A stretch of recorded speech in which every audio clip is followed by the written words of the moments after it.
Hello, I'm Catherine Stauffer.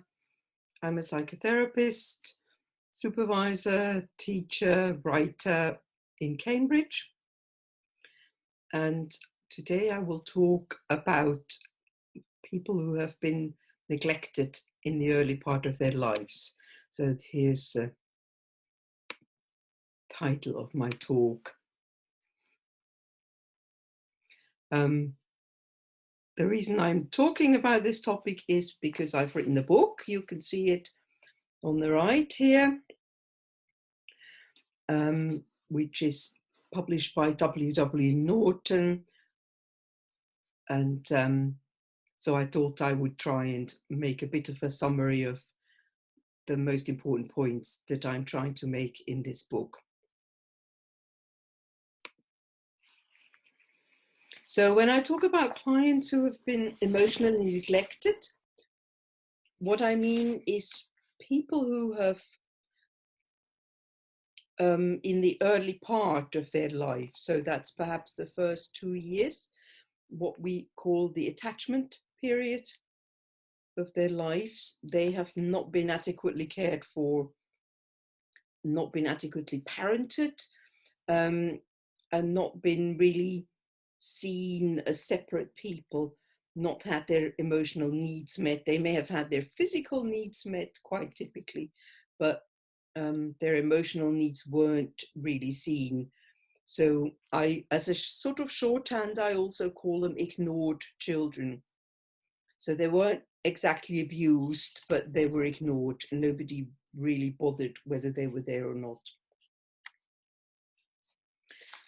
As it turns out, I have worked with a number of such clients, and so I have learned quite a bit about what at least works for me.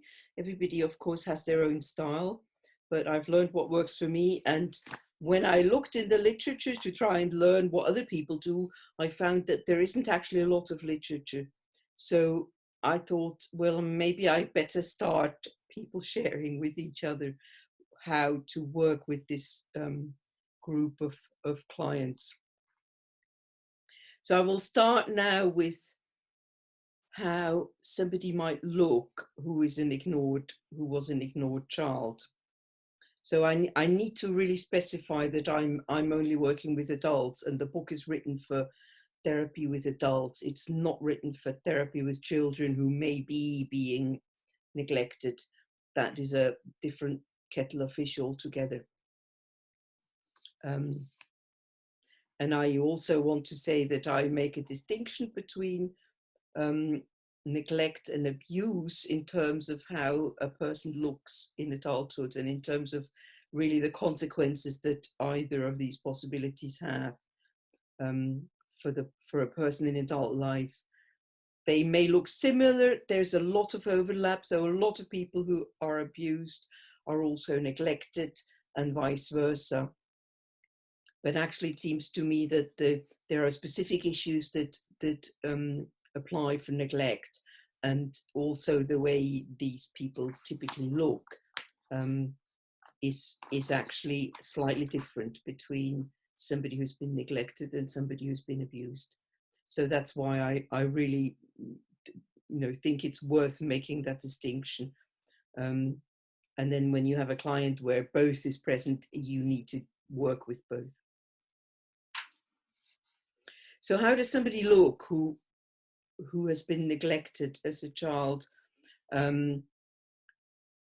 They are often people who present with anxiety or stress-related problems, and this could include difficulties having relationships because other people are stressful. They could also present with depression. They're generally very polite people who look like they're pretty together, and who are nice clients, don't attack the therapists, usually are very good at turning up every week. And very often they look like they're much more together than they really are. So it can take therapists a while to realize that something's not quite right here. this person is a bit more fragile than they look at first sight. The therapist may notice that the person seems to resist therapy, although they want therapy, and often really defer to the therapist, seem to wait for the therapist to tell them how to do therapy.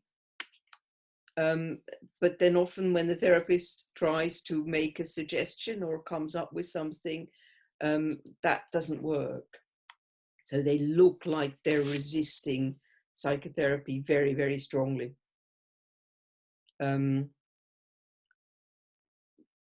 And it's very, very typical of people who've been neglected, that often that they don't know why they find life difficult.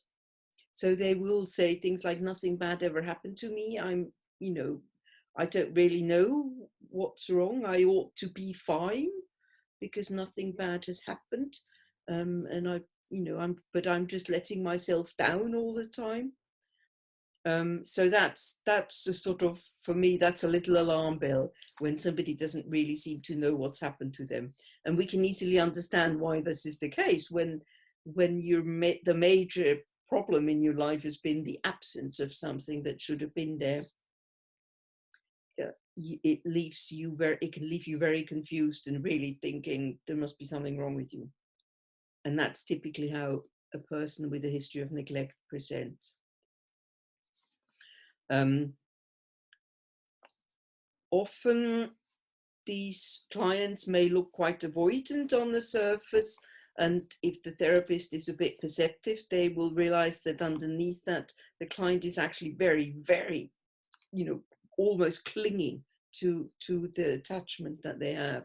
So the attachment is extremely insecure and has a sort of tenuous quality. That's quite typical for neglected people, for ignored children.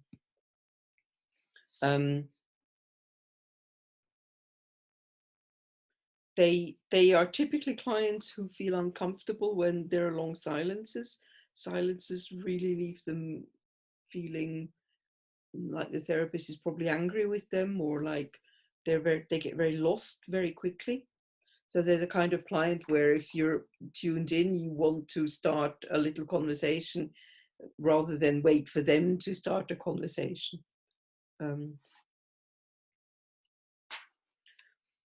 It will also become clear after a while that these people are not good at managing stress. So their affect regulation skills are a bit fragile and not very effective. And the final thing that will become really clear if therapists pay attention is that this is a person who is absolutely crippled with shame. So these, the fact that these people don't understand what's happened to them early in life means that they feel they have reason to feel ashamed of themselves. There's something really wrong, and they do something that's really not okay. So this is a very core shame, of really often shame connected to who they are, or to not having a place in the world. So I would say that people who were ignored children are typically traumatized. There's a degree of traumatization which is sort of in their nervous system, where there's a sort of high background level of stress and a sense of living really on edge. The degree of traumatization is often or the nature of the traumatization both is often very different from somebody who suffered abuse. And the way I think about it is like somebody who's been neglected has had to function in the world with inadequate skills for functioning. So if you haven't been parented, or if you been properly brought up, you have to try and function as a grown-up without really having a solid foundation for this, because there are going to be deficits in a person's emotional development, there are going to be gaps there. So it means that your function in the world of grown-ups is standing on quite weak legs. And the experience that many people who were ignored children have is that they're always having to overreach themselves a little bit. So if you like to think, they're always having to run to keep up. Life is never easy. It's always hard. Everything is hard work, and it's always a little bit too hard. And what happens over a period of time, and this period of time can be quite different. This can happen in childhood, or it can happen in adolescence, or not until way into adulthood. The person burns out, literally burns out. So that actually there's a deep exhaustion that really means this person just collapses and cannot go on. And sometimes that is what brings these people into therapy, and then they will probably say they're depressed, when what they really are is severely burnt out and severely exhausted. So I would say the way a person who's been neglected is traumatized is more like a really serious burnout than a proper kind of traumatization as a result of shocking things such as you get if somebody has been abused. And the history, finally, that these people have, maybe that there wasn't a caregiver there, or a series of caregivers, none of whom a baby managed to quite adequately bond with. A very typical history is that the mother was suffering from depression after the birth of the child. The mother may have been preoccupied with other things, including a difficult marriage, or anything else really, a mental health problem, or drugs and alcohol, or indeed that there may have been somebody else in the family who needed a lot of care, such as a disabled sibling, or maybe an elderly relative who required a lot of care. So the caregivers of the child, literally didn't have time for the child, and the child became the person who sort of is taken for granted and just has to cope by themselves, really. So, if you think about it, see if you have clients with this kind of history and whether they fit the kind of description that I've just given you. So what I'm going to do now is to just see how we can understand what the story actually is of somebody who's been neglected, other than just everything was fine, nothing bad happened. Whether we can really try and construct a bit of an image of what the inner world is like for somebody who has been neglected early in their lives. So I'm just going to show you my next slide.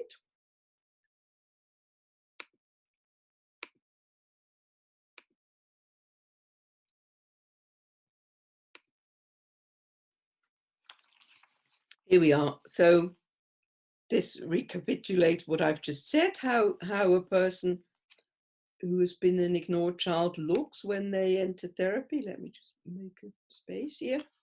So they're probably a nice, quiet, polite person, a bit introverted. And often the first thing the therapist will notice is this person is split off from their emotions. Yeah, they look like they don't have any feelings.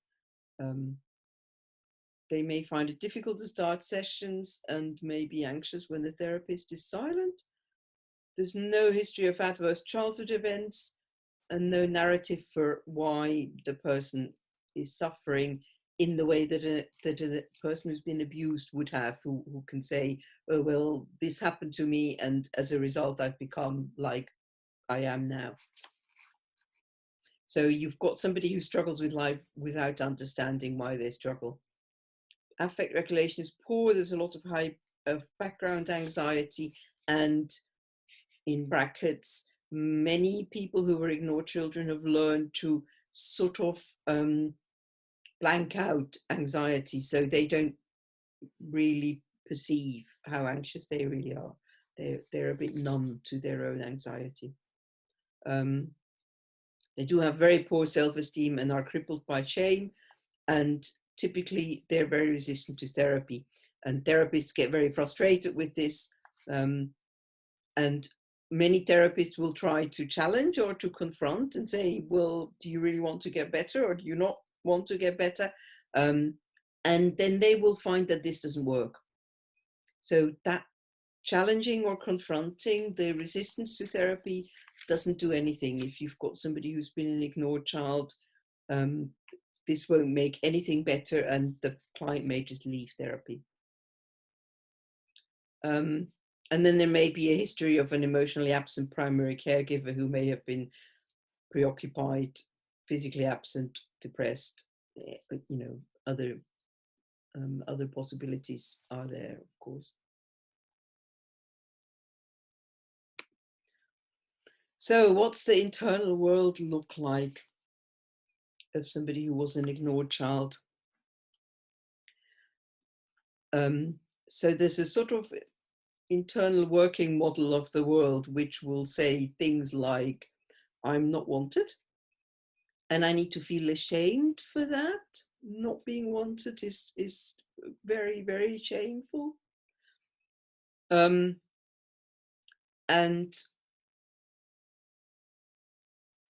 because I'm not wanted, I'm not safe. So it's not okay for me to be here, but I'm here just about on sufferance. And any moment somebody might turn on me and say, right, that's it, you've had enough, and boot you out. So the world is either indifferent or at best indifferent, but more likely frightening.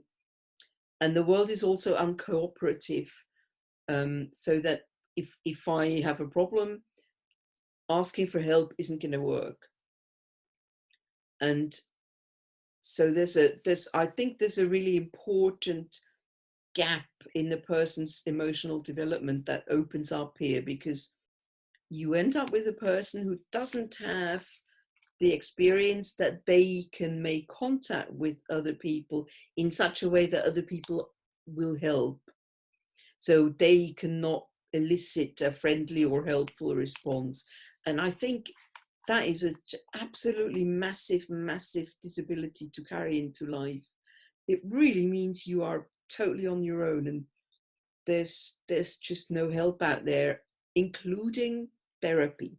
So even though many people who were ignored children seek therapy, but actually once they're there, they, on a deeper level, they really don't know how to make use of the therapist. And I think this is what often therapists then get, and what often make therapists feel quite frustrated, is that they don't know how to be helpful to the client, and the client doesn't know how to make use of them. And so there's this can be this relational standoff, which really leaves both sides very anxious and very much feeling very stuck.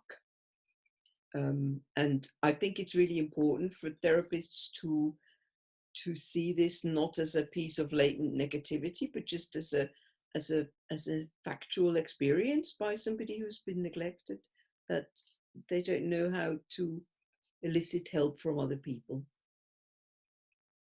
or elicit cooperation. It's just really, contact with other people is problematic. So other people often are a problem. They're either not interested, or conversely, of course, they may be invasive. And so they need to be kept at a distance. And so the person really feels that they have only got themselves. If they're going to have any of their needs met, they're going to have to do it for themselves. Attachment relationships are tenuous, very, very fragile, can be broken at any moment. And what this means to somebody who's been an ignored child is, I must never rock the boat. So I must never say anything that could make the other person angry or could push them away, or could make them feel bad about themselves. And then there is the secondary or more persecutory layer, which is it's my own fault and I should be able to be fine. And finally, there is a belief that some people who were ignored children have, which is perhaps the highest functioning coping strategy they have, which is to become a caregiver for others. And sometimes there is a belief that by giving other people a lot of care, they can earn a place in the world for themselves.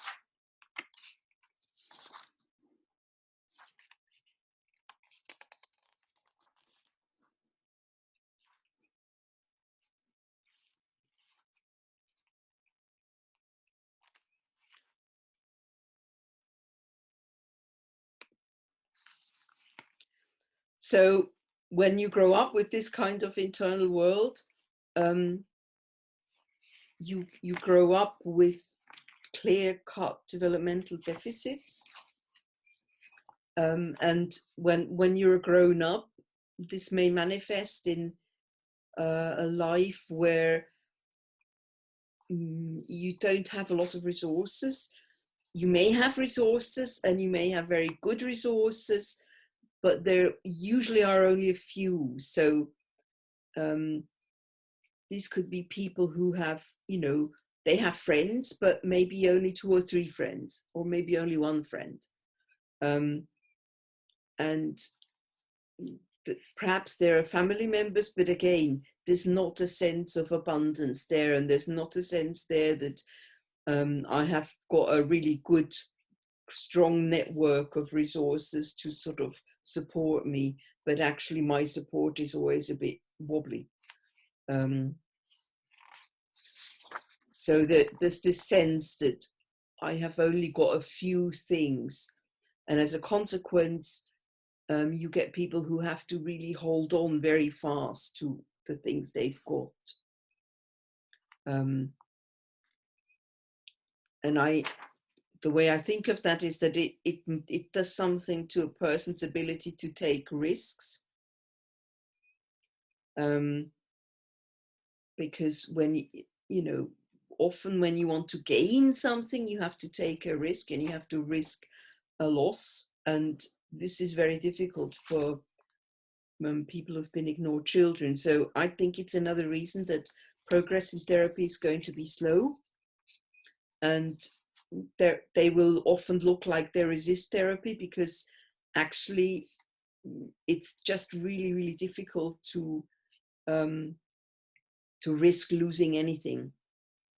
So therapy really should, if at all possible, therapy should proceed so that the person just gets more things without having to initially rearrange too much of their internal functioning.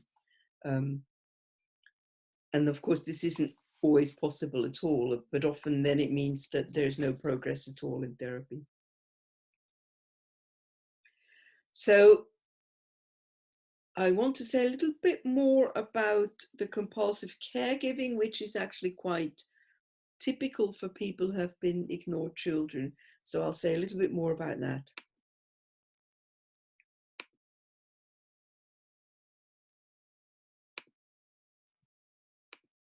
Here we are.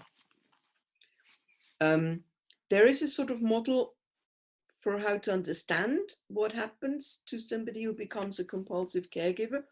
This goes back to Luis Cosolino.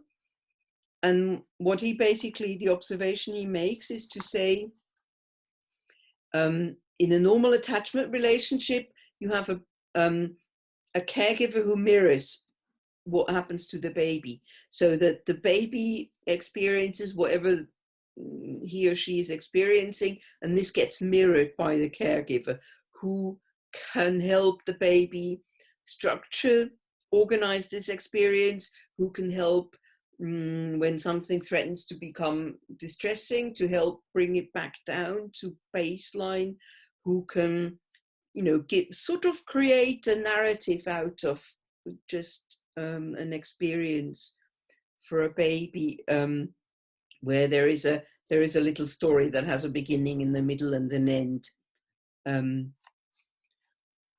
And this is a very necessary and form of contact for the baby, and it's sort of the stuff of attachment bonds, and the stuff that a person's identity is made of is really these tiny little exchanges that babies have and seek with their caregivers. So the idea is that when this doesn't happen, particularly when you have a caregiver who is depressed or who is distracted, so that when the baby tries to elicit contact and starts to smile or makes a noise or reaches out, there is no response. For a baby, that's a disaster, and the baby will do the only thing it can at this point, which is that there is a reversal of that attachment relationship. So when a baby cannot get mirrored by his or her caregiver, the baby will reverse the relationship and start mirroring the caregiver. So this is an upside down attachment relationship. The simplest way of thinking about that is a parentification. So the baby effectively becomes the parent of his or her own parent. But actually what it means is that there are going to be regions of the person's mind, the baby's mind, that should normally become part of self, part of a person's sense of who they are. They can remain confiscated by somebody else, and they may remain unavailable to the baby's developing sense of self. So if the baby, it's like the baby ends up with their parents' feelings inside rather than their own. And I think Cosolino is completely right in saying this leads to a profound sense of emptiness inside throughout life. And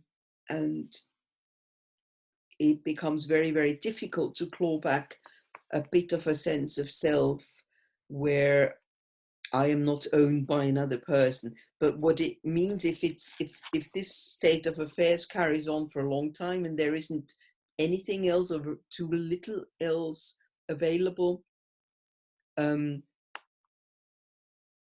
really means that the person doesn't have any other option except to just be a caregiver for the rest of their lives. So these will be people where caregiving is actually the only way they can make contact with other people. And this can work all right for a while, or it can run into trouble because eventually the person is almost bound to become very resentful about this and feel that other people are just demands, and hope and long for some respite from those eternal demands that other people make.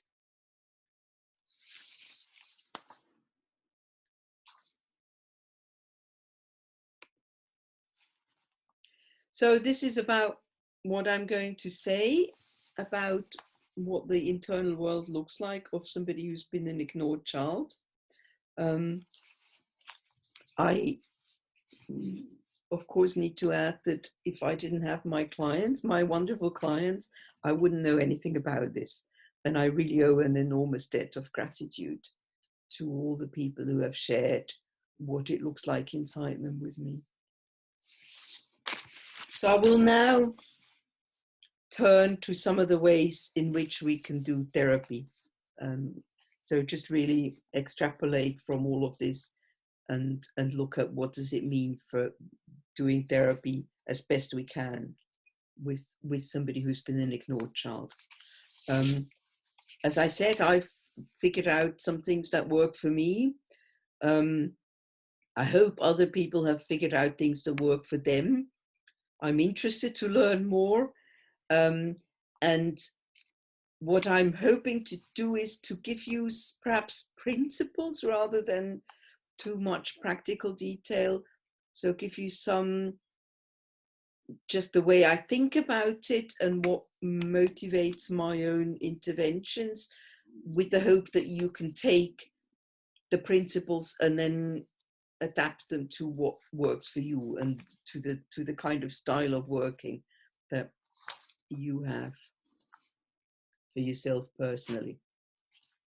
So what I have done is I have created a list of, and I call this the 7 major do's and don'ts of therapy with clients who were ignored children. And I'm going to show you that list now.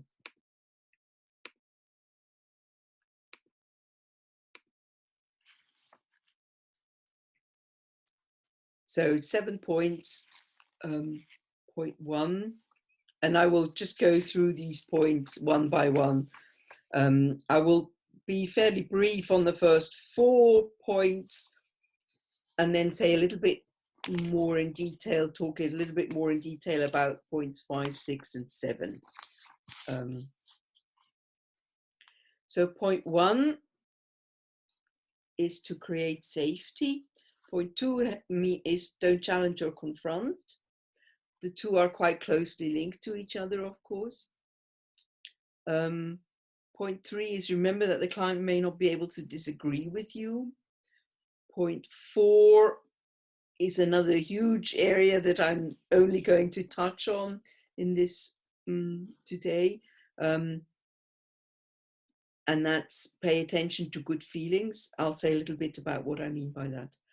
And then points 5 and 6 are also related. They're about deficit, both about deficit. Point 5 is think in terms of deficits rather than in terms of conflicts. And point 6 is dose down. And I'll explain what I mean by that.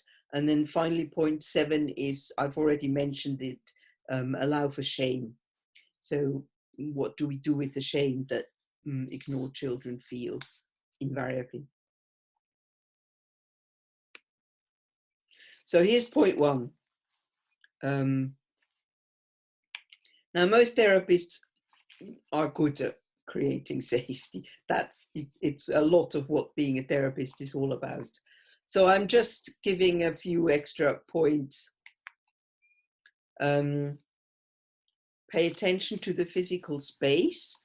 What I mean by this is obviously, have a work in a physical space which is safe, which is comfortable. I found it really interesting in my own room to watch where clients want to sit if I give them the choice. Some find it safer to sit near the door so that they can get out quickly, presumably. And others find it safer to sit facing the door, presumably because that gives them a bit more control over what happens in the room. So there are always these 2 possibilities, and I'm always curious to see who chooses which. But the other thing that I mean by that is really that it's the nature of therapy that you sit somewhere and mostly you sit face to face. Now, for many people who were ignored children, that is very problematic. People who I think it probably goes generally for people with severe perinatal trauma, but certainly for people who have been neglected, it's a constant that they don't like being looked at. These people feel very exposed when you look at them. You can spot that they will generally dress in such a way and physically present themselves in such a way that they disappear a bit. So they're not big flamboyant people who wear bright colors or ostentatious ornaments or anything like that, but they try to be very sort of disappear into the wallpaper if they could. I find that a very heartbreaking detail because it feels like it feels like their brains have developed to not be noticed and to actually have attention, have a person's attention, to be looked at, to feel a person's gaze on you becomes really, really terrifying and too much, very easily too much, and may feel shaming, may feel just frightening and exposing. It often comes with a sense of poor physical boundaries, as though the skin wasn't working properly, so that the therapist could see right through the skin, which is really a scary kind of idea. So I usually do still try and sit so that I can see my clients. I've occasionally turned my back when somebody really wanted me to, for short periods of time, never for very long. But what I will typically do is angle the chairs in my therapy room so that they're not facing each other straight on, but so that we can both look a little bit to one side, and so that it's very easy for the client to look away from me, and a bit easy for me to, that it encourages me not to stare at the client. That's one point. There's another point which is about rupture and repair, which is a very good strategy for building safety, particularly relational safety. It's very good to do that when you can sort of do a rupture in the transferential relationship and then repair that.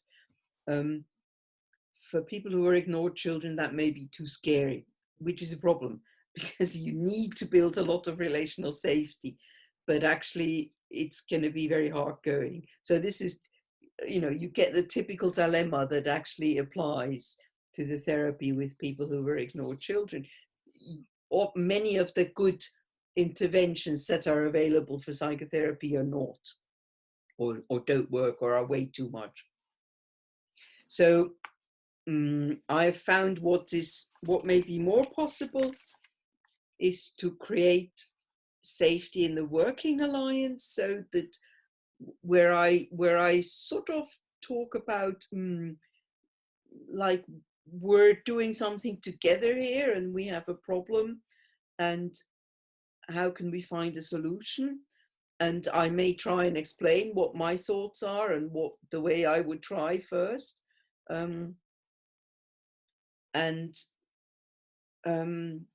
I will often frame any interventions that I make as experiments, and try and just get the message across that I'm not fussed about a particular outcome, but I just want to know what the outcome is, and then I adjust what I do further. That seems to work reasonably well for many of my clients who were ignored children. But I think what it means a lot of the time is that the therapist has to do a bit more than their fair share of what I call the work of the relationship. So as the therapist, I may really need to keep trying to understand where the client's coming from. So rather than just say, what do you mean when you say this? I'm because the client may not be able to explain that, I may have to try and make some guesses and say, well, could it be that what's happening for you there is that you feel a bit like this, or maybe a bit like that, and give the person a choice to tell me what's happening for them.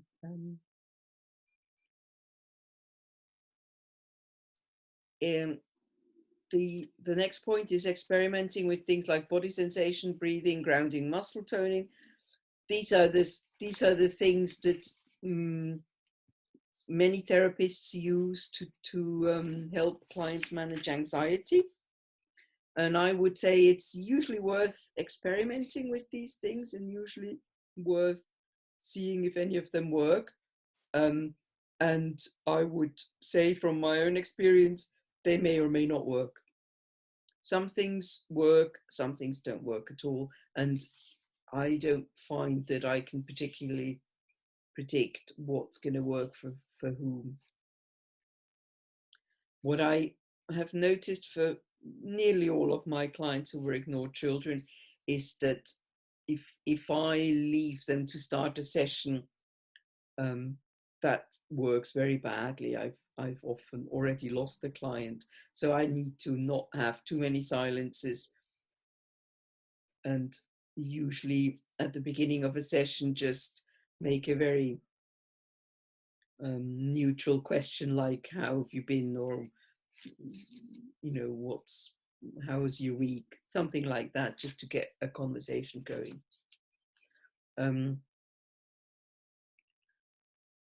Also, it feels safe for people who are ignored children to be told what to do, and so they need a therapist who is a bit directive in this, not in the sense that a therapist can say, well, how the way you ought to feel is, but I think therapists can be directive, and they say, look, in my experience, this could work. So it's worth trying a particular thing and then see where we go. And if that doesn't work, we'll try something else. But why don't we just do this?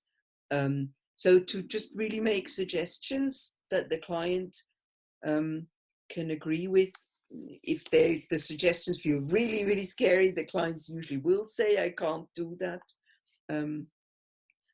But to actually be a therapist who has a bit of a plan for what we can do, rather than to just say, well, I don't know either. If you don't know how to get better, then I don't know either. That's I think to somebody who's been neglected, that's a very punitive intervention and a very shaming intervention. And I think it's better to avoid that. And then the final point is do fun things together, which I hope is self-explaining, really.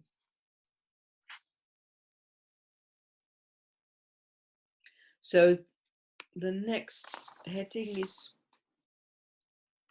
avoid challenges and confrontations. And I would say the thing to do instead is to deepen your own understanding of the client's internal world, and then try to feed that back to the client instead of using challenges.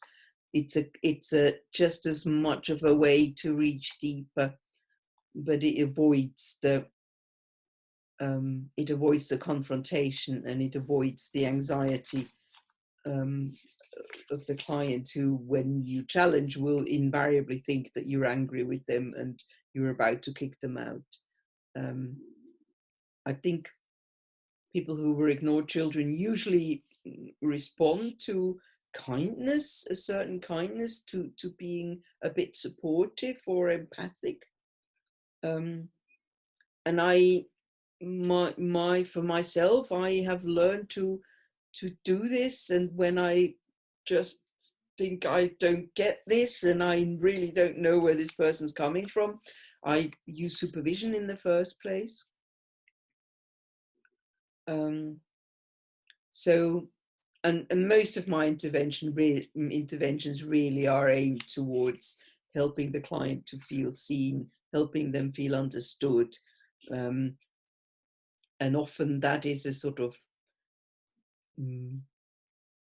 is a much more reparative kind of relationship, or reparenting kind of relationship, where the client gets a little bit of what they have not had as children and what they need. But actually, the other thing that this kind of intervention generally does is it helps the person feel a bit more held, a bit more relaxed than they are at the beginning of therapy. So what you're doing by this is you're slightly lowering the general level of anxiety and the level of charge in the person.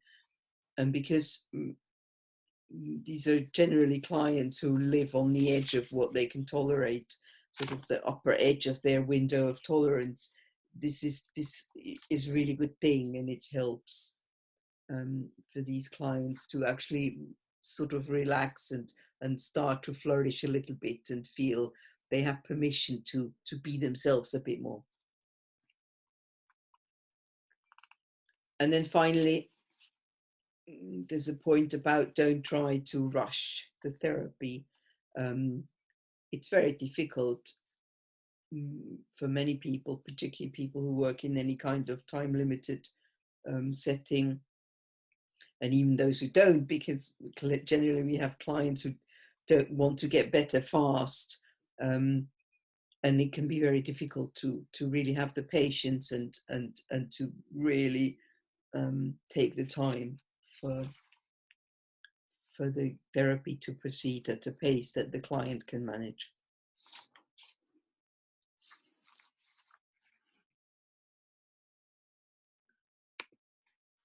So the next point, very insecurely attached clients cannot say no.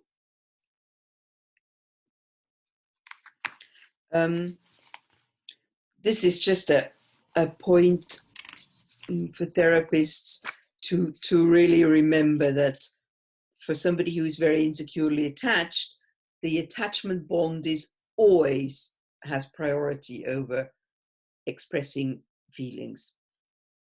So if there's a potential for a conflict in a situation, this kind of client will never tell you. They will never say they're angry with you, because they can't.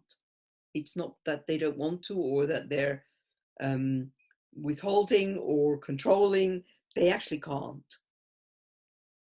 And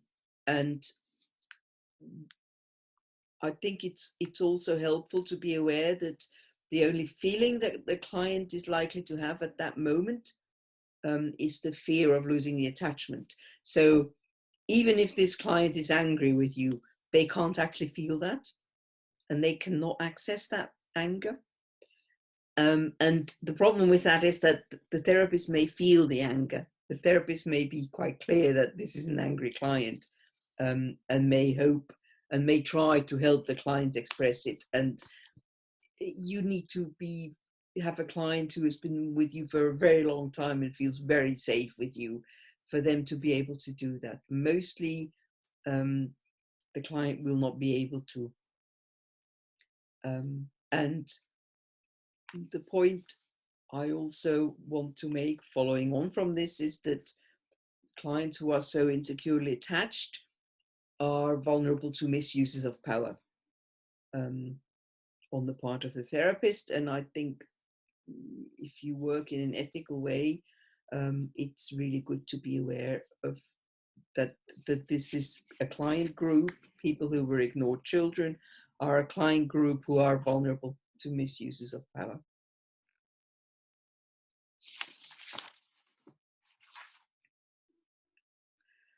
Point 4. So this is the point about good feelings.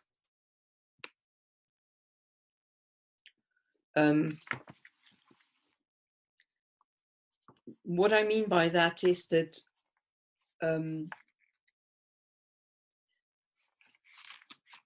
people who were ignored children can be prone to what has been called the negative therapeutic reaction. So what can happen with these clients is that when therapy is working and you sort of feel they're getting better, then you suddenly find that they get more anxious. So it is as though having good feelings, or having feelings that for everybody else would be good feelings. It may also mean having feelings that the person has yearned for and longed for all their lives, is scary. Comes with an extra burden of anxiety. Sometimes it's fine to ignore this and to just go very slowly and count on the fear eventually going away as the person becomes more used to feeling good about themselves. And sometimes you need to address it. And so I've listed a few possibilities here for what may be going on when a client seems to struggle with with feeling good about themselves. So there may be shame about having needs and about getting the needs met. So getting your needs met may make you a very contemptible or despicable person. Very often there's a fear of losing good experiences before you've had enough of them. So losing good experiences, good feelings too soon. And this is often the result of a severe loss in the client's past. So I would say always keep an eye out for losses, for bereavements, for being given away from attachment figures, or being moved around the world, that kind of thing, where somebody early in life loses important good things. It can leave a person very reluctant to ever embrace good feelings again, because they're just so afraid that they'll lose it again.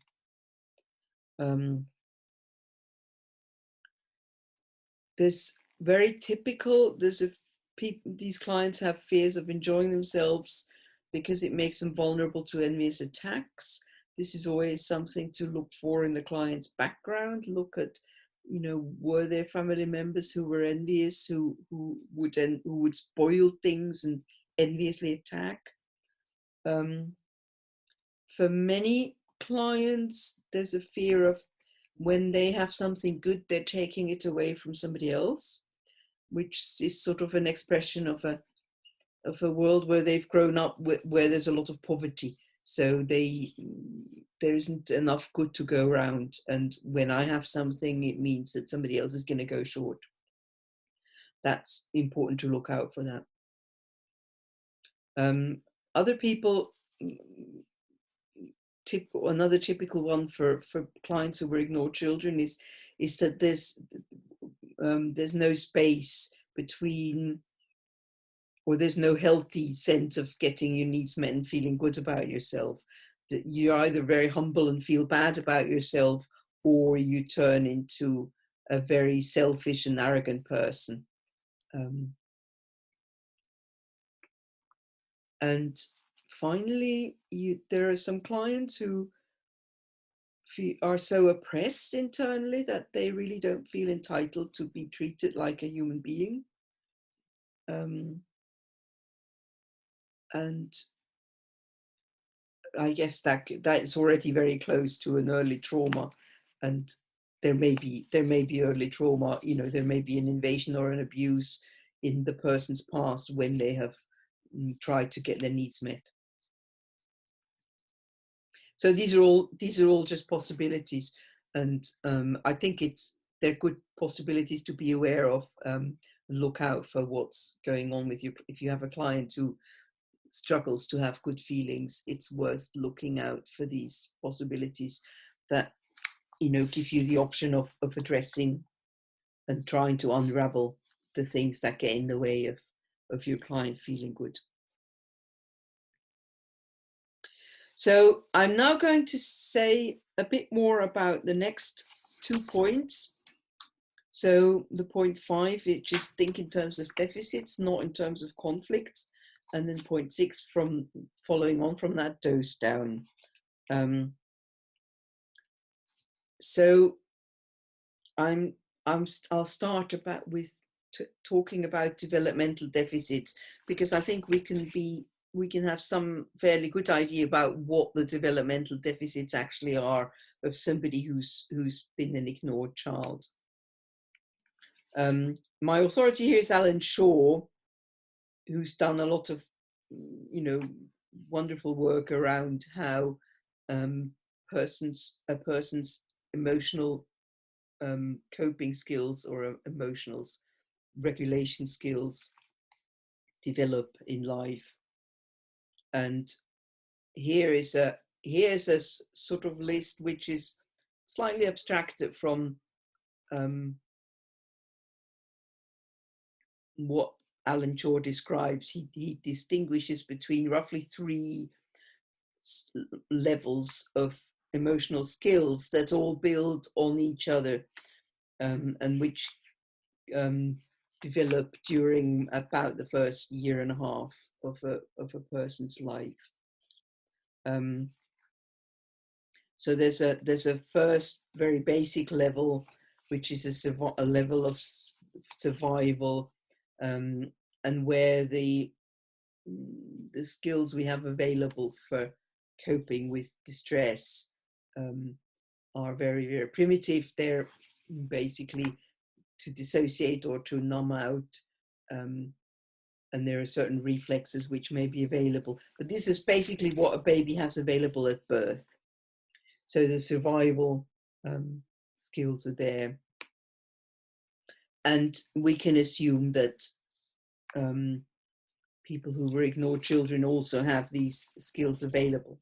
But these are really the very crude survival skills.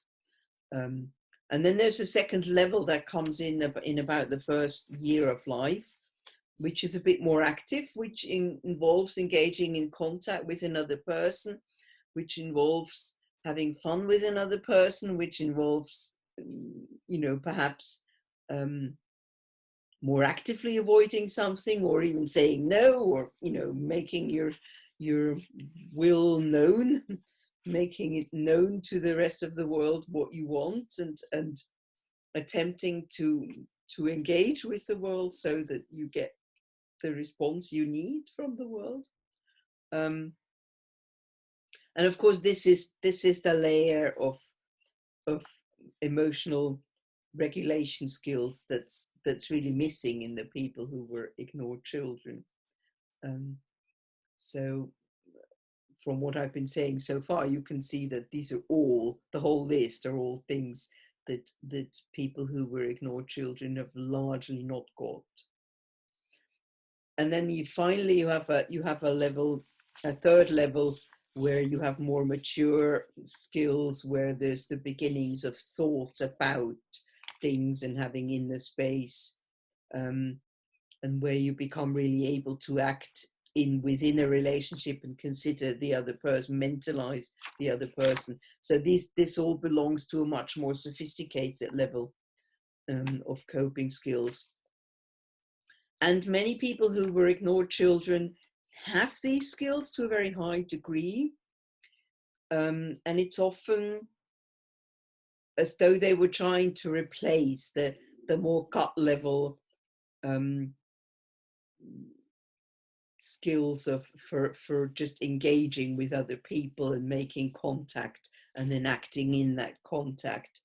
It's often as though they're trying to replace that with thought and with very cognitive and reflective skills.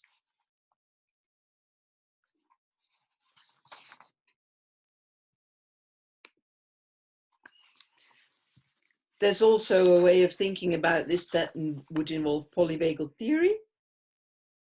So here's a very simple table of the polyvagal theory, where you have the sympathetic nervous system, which basically mediates all processes that bring your energy levels up, generally processes of arousal and mobilization.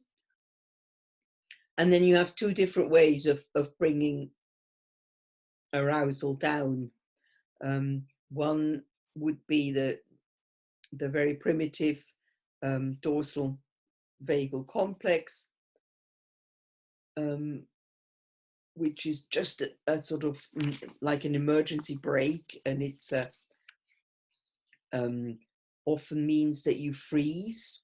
It's often a freezing, and sometimes it can be a freezing that's just holding very still and be very held, or it can be a freezing that's much more floppy and more like a giving up or surrendering.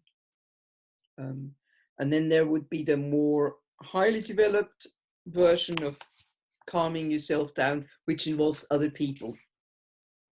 So creating a felt sense of safety with another person, creating a connection, bonding with another person. it involves often eye contact, it may involve facial expressions, it may involve the sound of somebody's voice. So this is where really small children seek proximity to their caregivers in order to feel safe and in order to calm themselves down. And of course, it's very clear that the people who are ignored children don't have this well developed. Yeah, this is the, in terms of the autonomic nervous system, that's the real gap in their development. So, and of course, this has very severe effects also on the development of the brain and on the development of the person's internal working models. If you don't ever have an experience that other people are the solution to your problems, other people make you feel better, other people are where safety is. People who are ignored children often learn the opposite. They learn other people are the problem, not the solution. Other people are dangerous and safety is only in isolation. All of these things.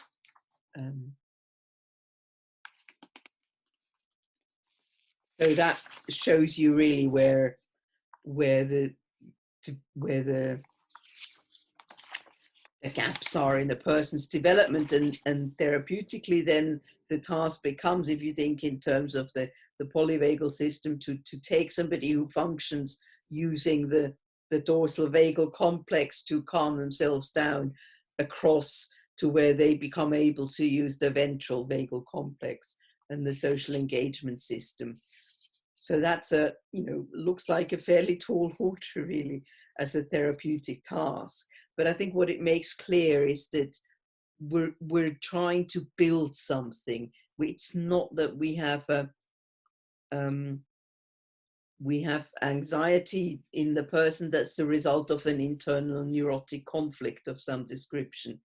But actually what you have is just somebody who doesn't feel safe.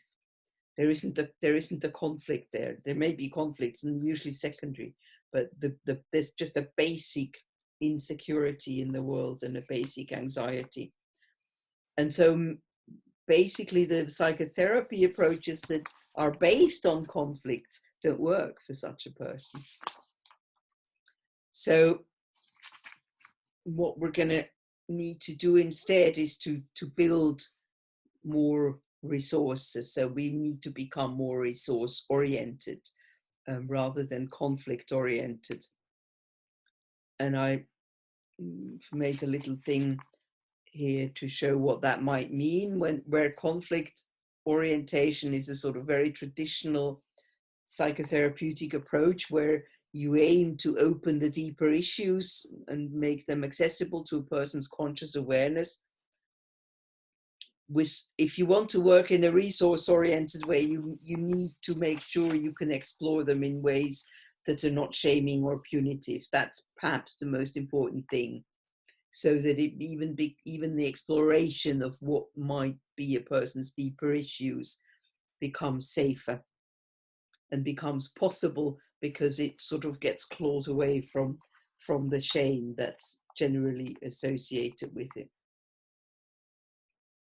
So again, in the more traditional psychotherapeutic approach, you would aim to connect the person to their emotions, particularly to distressing emotions. So you would sort of feel where a person is and go for the bit that feels the most distressing.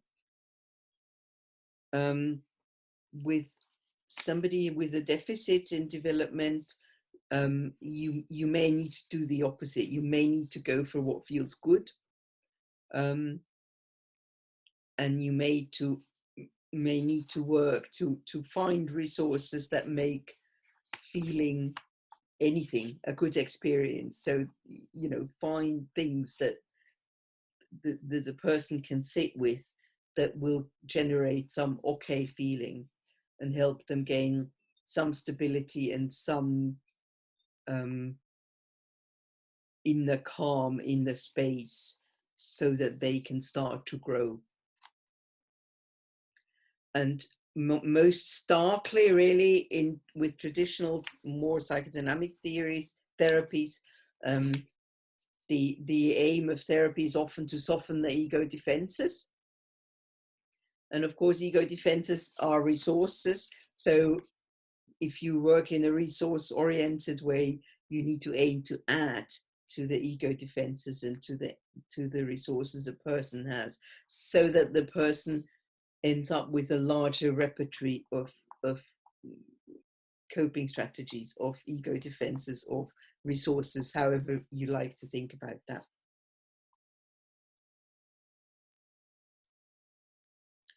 So this is slow work, not easy work. For many psychotherapists, it's unusual work.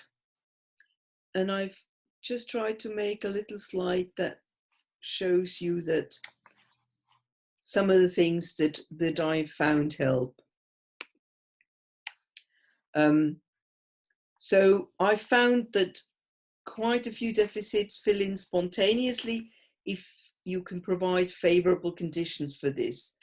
So that's a slightly philosophical point, really. I do think that most people have a tendency to get what they need in the world, unless something prevents them from doing that.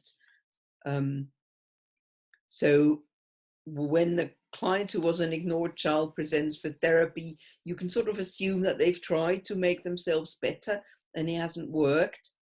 And sometimes you may need to do some unraveling of that. So you may need to create conditions where a person feels that they have permission and they have the wherewithal to grow and to become a different person. One of the things that I found helps is if a person also has traumatic experiences, either from early childhood or later, it may be helpful to work through these and reduce the overload of trauma on their nervous system. Personally, I use EMDR to do that very often, but I've also used other ways of doing that. But some body psychotherapy based approaches are helpful for doing this. And I've often had clients where I can sort of do a piece of trauma work and then just sit back, and then the person starts growing much more easily. So I generally have a sort of lookout for any new resource that a client might mention, and to look at how can I help them access these resources, what stops them accessing new resources.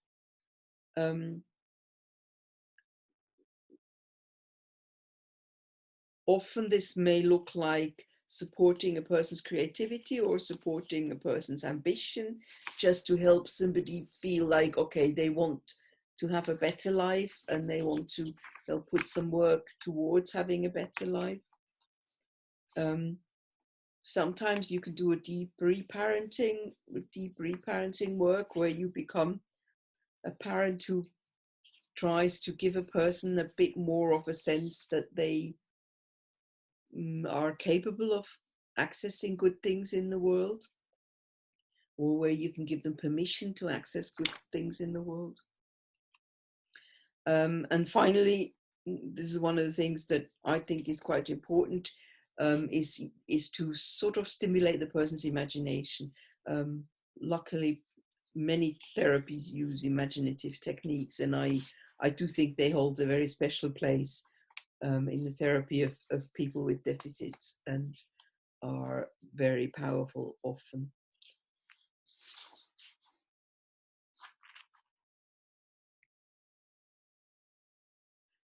So my next point is the point about dosing down. So this is about how to try and help a client access new resources. And what I mean by this is the following. Normally, there is a relationship between how difficult a task is and how motivated the person is to do it. If a task is very easy, most people don't feel very motivated to do it. And then there is a sort of a place where a task is just about difficult enough so that it feels like I want to do this and try and do this and you know, get to the goal somehow.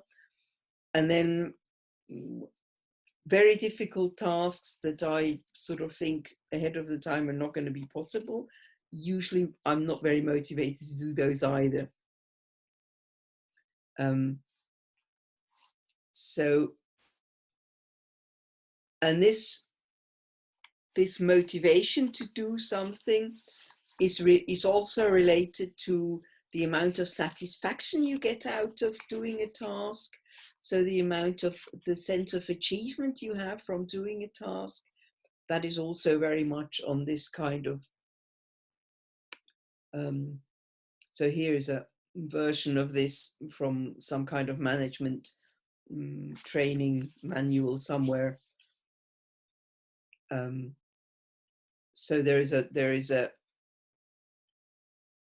relationship between the difficulty of a task or the level of stress a person is under and then the way they perform.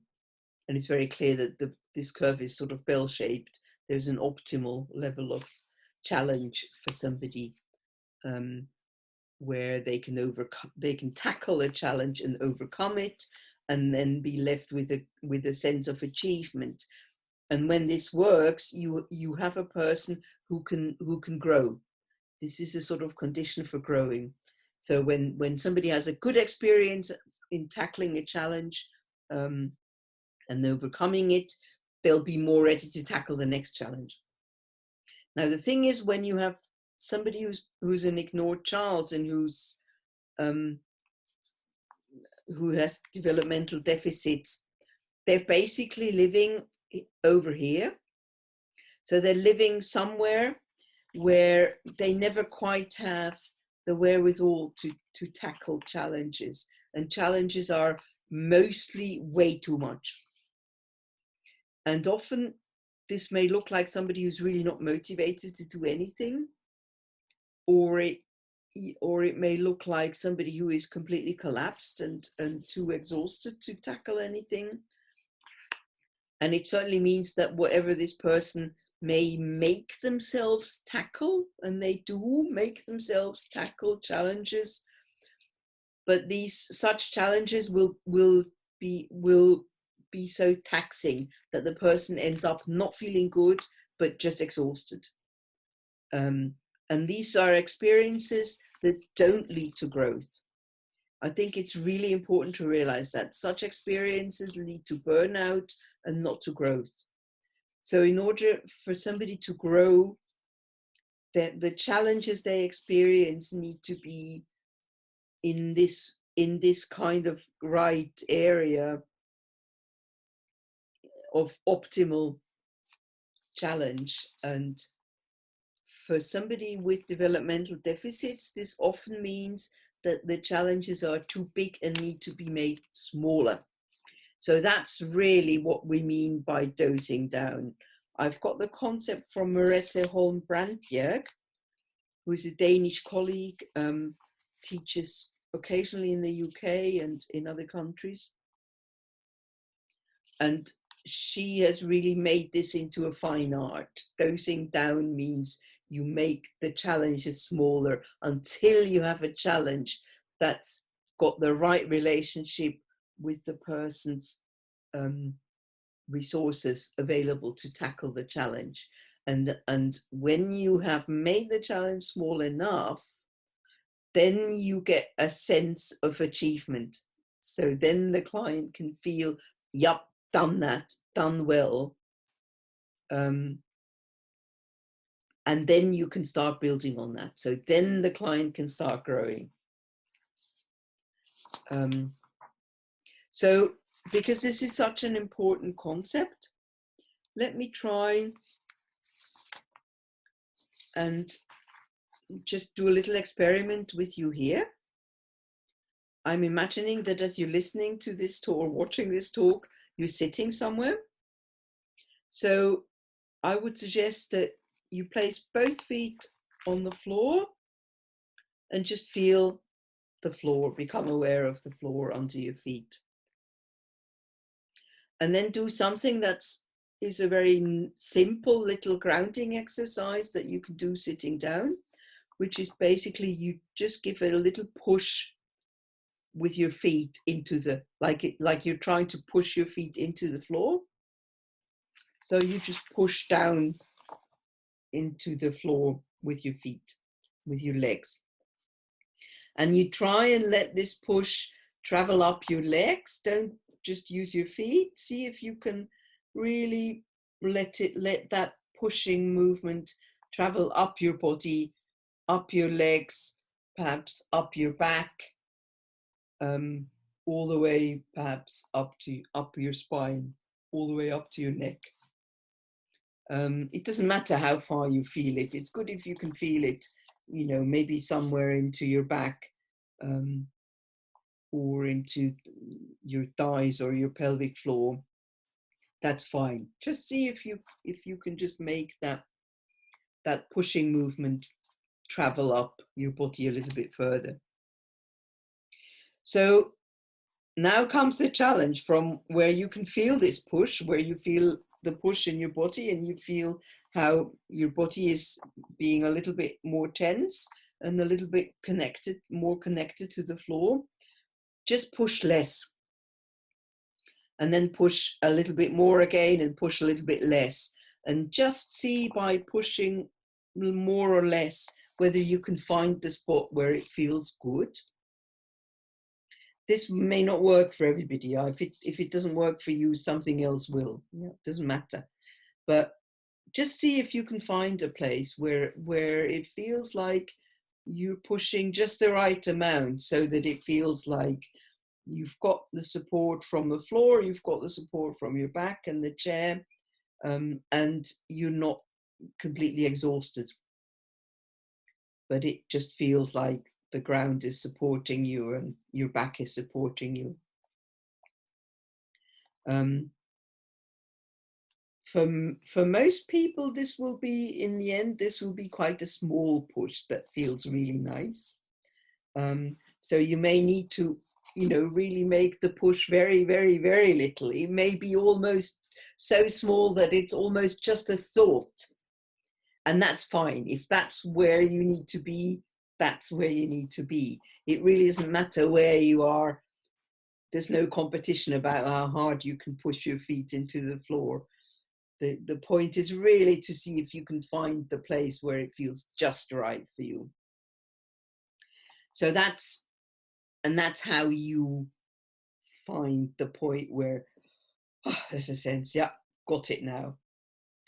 And it's an experience that's quite difficult to describe, but when you have it, and you know that you have it. So everybody recognizes the experience, even though it may be quite difficult to describe it. So this would be a simple example of this kind of dosing down intervention. This example happens to be a physical example. With clients who were ignored children, you may want to do some physical interventions if the sense of being neglected comes with a body that's also not a bit neglected and where the muscles are not very strong. But often you may do these, you may sort of translate the kind of approach that I've demonstrated to you now into psychological intervention. So you dose down your psychological interventions, and this may mean that you stop the client from making unrealistically big plans, or really help your clients manipulate their plans so that they stack the odds in their own favor.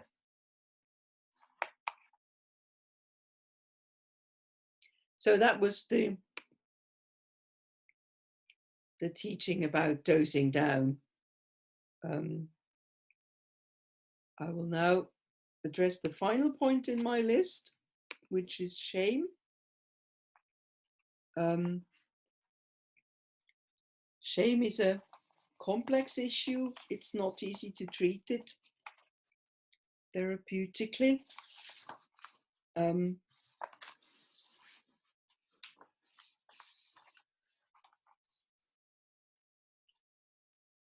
Shame, unlike many other emotions, cannot be discharged, as it were. You cannot have a, if you're angry, you can have a temper tantrum or hit a punch bag or something and then you feel better, or if you feel sad you can have a good old cry and then you feel better. With shame, that doesn't exist. So shame needs to be sat with and brought into contact with another person. That is the only way really to shift shame. And it doesn't discharge, the experience is not one of a discharge really. It's often more a gradual dispersing of a very unpleasant feeling. I think one of the difficulties with people who were ignored children, as with many others, is that if people have been shamed at a very early age in their lives, where they're actually not able to process shame, so at the time before they're able to process shame, shame remains unprocessable. So shame remains an overwhelming and probably traumatic experience. Whereas if you don't get shamed very early in life, not until you're able to process it, then it can become something much more ordinary, where it just means you've messed up and you've got to hang your head and say I'm sorry and understand what you've done, and eventually you get forgiven and then things are okay again. So it becomes a sort of ordinary experience. For many people who've been shamed before they were able to learn this, shame remains unprocessable and traumatic.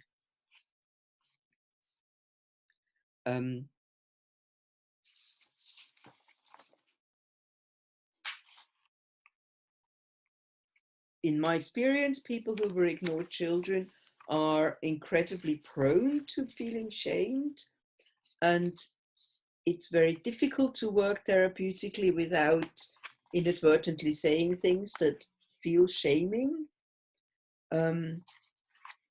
For many clients that I've worked with, just being in therapy, having to have therapy is shaming and makes the whole thing a quite excruciating experience. I've also seen clients where pretty much everything I say is shaming, because it just reminds them that I function much better than they, or they should be functioning better, they should know things, they should be at a much higher level of development than they are. So I've really found a long time ago that if I try to, or if I think I can do therapy with somebody without ever shaming them, that is really not going to work.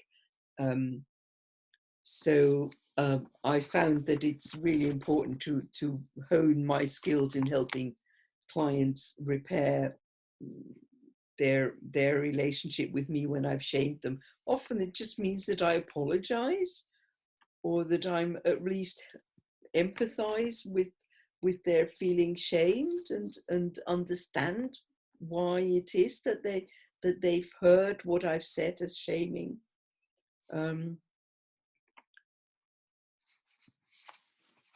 And that's, with somebody in the first year or two of a therapeutic relationship, that can be a huge amount of the work that I do and not much else. Perhaps the most important thing to do with shame is to name it, and really to make it into a normal experience. If you have a client who doesn't use the word shame, I get suspicious nowadays, and I usually make a point of naming it, and naming it in a very in passing kind of way, so that it's clear that shame is just another thing that we can talk about.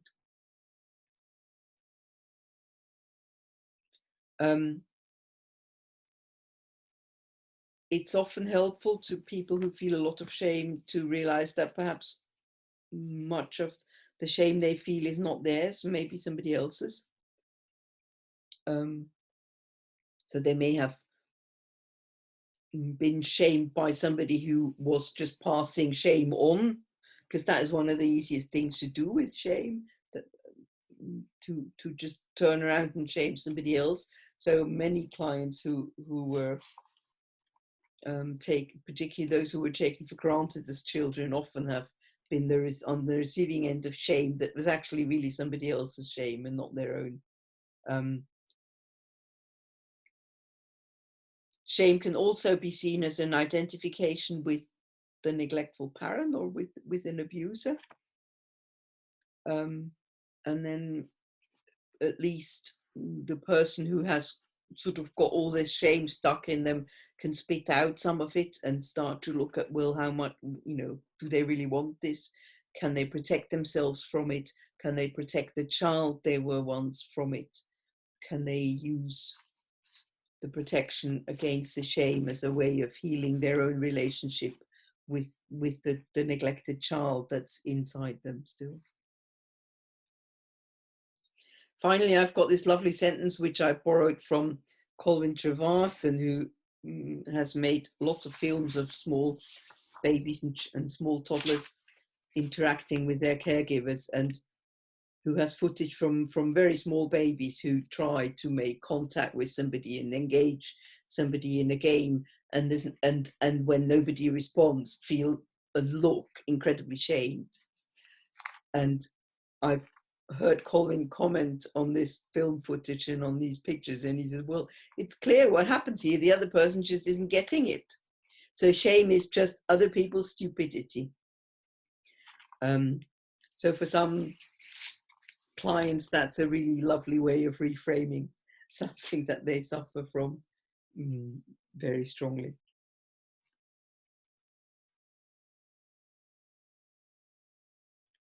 And I have also used a trauma approach to deal with overwhelming shame. That can also be done. And I guess a client recently said, the memory is still unpleasant, but I don't blame myself anymore. So clearly something has gone away, and so treating the shame has made the identification with the abuser much less powerful, or basically taken it away.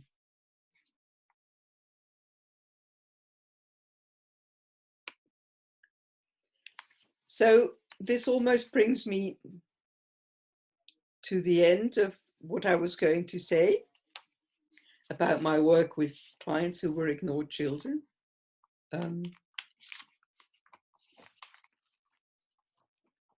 It remains slow work. We can hope that in the future therapists will develop techniques that speed it up, make it much quicker. This may not happen, or it may not happen. I've given a lot of thought as to why this work tends to be so slow. One of my thoughts is that it's to do with the need for constancy. This goes back to one of the books by Antonio Damasio, who has thought about how a brain can build a mind. And he says somewhere that he thinks possibly the most important characteristics of a mind needs to be the constancy. So the ability to maintain a constant internal milieu in an environment that changes all the time, so that you have a clear-cut separation between what's happening out there and what's happening in here. And I have the ability to keep in here constant, even if out there changes all the time. I also think this is very closely connected with our sense of identity, which relies on having enough constancy moment to moment that it feels like we're always the same person. Of course, we all change, but we change slowly enough so that we can, between today and tomorrow and the day after, we can still feel that we're the same person. And I think if you have developmental deficits to an appreciable amount, that may make this more difficult, because it means that the tools you have available for holding this constant inner environment are much fewer than other people have. So it's like, instead of standing on 10 different legs, you're standing only on 3. And it does mean that really the whole edifice of your sense of self is much more brittle, and therefore change needs to be much slower, so that you can still maintain the sense of who you are and not just descend into complete chaos and loss of identity. So, but that's just a piece of speculation, of course, and we don't really know. And it seems to me that it's worth hoping that in the future therapy will become better for people who were ignored children early in their lives. So that's pretty much the end of what I was going to say. I hope you've got something out of it. I think clients who were ignored children are not everybody's cup of tea, and that's fine. Some people who listen to this may want to learn more, and some may think this is just not me, and I prefer to refer them on to somebody who likes them more. So I hope this has been of some use to you, and I thank you for listening.